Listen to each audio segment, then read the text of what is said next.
Smash is a game that provides you with a large variety of options you can choose from at almost any given time.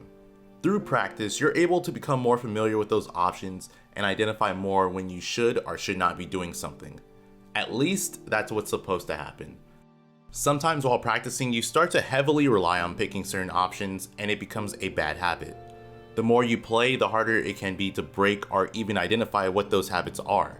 Today, I am going to give you 5 common bad habits I typically see people do while playing Ultimate and give you alternative options you can pick instead.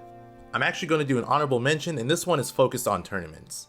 A lot of the times when a set begins, both players tend to decide to automatically start on Pokemon Stadium 2 without stage striking.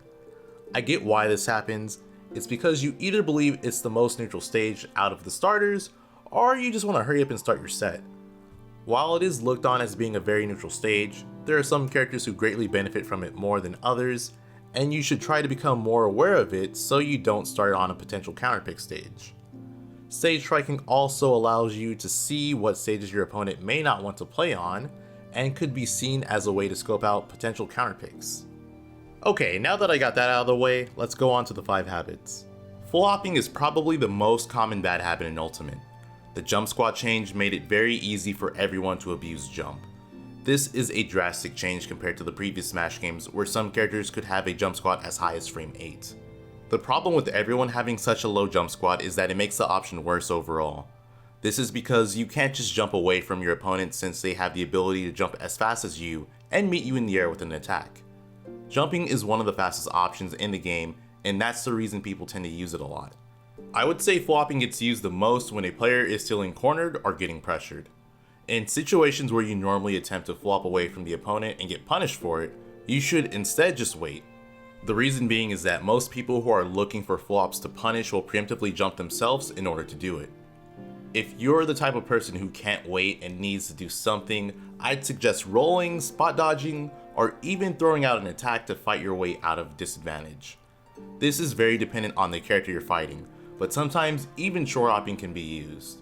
I'd still probably choose the options I said before over short hopping, but again, it just depends on who you are fighting. Spot dodge canceling is heavily abused by just about everyone. If you don't know what it is, it's a technique exclusive to Ultimate where you can cancel part of your spot dodge and lag with a jab, tilt, smash attack, or special. It's typically done after hitting an opponent's shield with an attack in order to avoid their punish. This works incredibly well and can net you heavy punishes for your opponent's swift attack. The problem with this is some people will spot dodge after almost everything they do in order to try and abuse spot dodge canceling. If the opponent knows you're going to do this, they can get an even harder punish on you than the one you were trying to avoid. An easy fix to this problem is to jump or dash away from the opponent in a spot you think they're waiting for you to spot dodge. What this does is put you in a more safe position where you can bait out your opponent without having to worry about them potentially punishing you if you read their option wrong. Depending on how you jump or dash away, you'll still be in a spot where you can hit your opponent for picking certain options. If they don't pick the option you were expecting, or not one that is very punishable, then you're in a spot where they can't punish you and you can just reset and play neutral. 2 other options you can do in situations where you would spot dodge is throw out another attack or hold shield. If you think your opponent is waiting for your spot dodge, you can continue to pressure them with an attack or grab them. Holding shield is a pretty safe option in most cases, unless of course your opponent is going for a grab.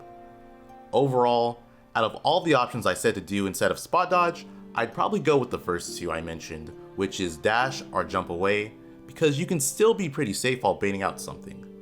Of course, this depends on how safe the attack you did was. Sometimes you can only shield or spot dodge, so you'd have to pick between those 2. While offstage recovering, a lot of people will use their double jump in order to try and fight their way back on stage. This can work sometimes and lead to you being in a much better spot than you would have if you were to just recover and take the edge, but the problem is if the opponent sees this coming, you're probably going to get hit back off stage and in a much worse spot because you no longer have your double jump.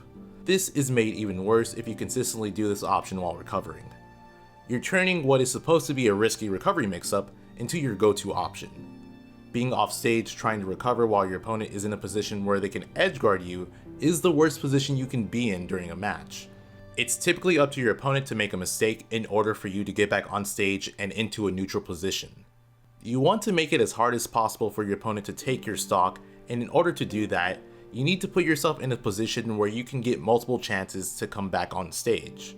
This is why you want to be very conservative with your double jump usages off stage and only use it if you feel like it guarantees you a higher chance of coming back. Of course, there are moments where you have no choice but to use your double jump, which is understandable. I'm more so talking about moments where you have a choice to grab the edge or land on stage. Recovering and grabbing the edge is going to be your best choice a lot of the time. You're not 100% back on stage, but even if you get hit off stage again, you will still have more chances to come back on than you would if you were to consistently waste your double jump and try to land on stage. I'm not saying to never do this, but you need to mix up what you do and try to more heavily weigh the risk reward of those options and how often you should be doing them. Something I want to add to this is you can also apply this to being juggled and landing on the opponent. I was initially going to make this its own separate thing, but I feel like they're pretty similar habits. If you're being juggled and are trying to land, you do not want to try and fight your way down super often. It's normally better to try and land away from your opponent or go to the edge. Of course, it's not the exact same habit, but I feel as though people who tend to fight their way on stage do the same when trying to land. Similar to offstage, keep in mind your opponent has the advantage when you're in the air getting juggled. So you want to focus on going to a spot of the stage where your opponent is not controlling or would have a hard time punishing you for landing there. Sometimes there's no spot on stage where it's safe to land and you'll have to resort to going to the edge. Shield grabbing is probably the most nerfed universal option in Ultimate. It's 4 frames slower than a regular grab and has a lot of end lag. I feel as though a lot of people have the habit of shield grabbing because it's just easy to do. You do one input and you could potentially punish someone. The problem is there is normally a better and safer option to do. Most characters in Ultimate have an aerial that is just as fast or faster than shield grab and can be used as an out of shield punish. In situations where you are uncertain about whether or not you can punish the opponent, it is almost always better to use an aerial since you can normally whiff one and still be fairly safe. If you're lucky enough to have a quick out of shield up B, then you should probably be using that more. This is common in every single Smash game, and that is fishing for kills and specific combos. I feel even though it's a bad habit, the alternatives are difficult to explain. I don't think you can simply tell someone to not go for moves that can lead to them winning, but the way you go about picking those options means a lot.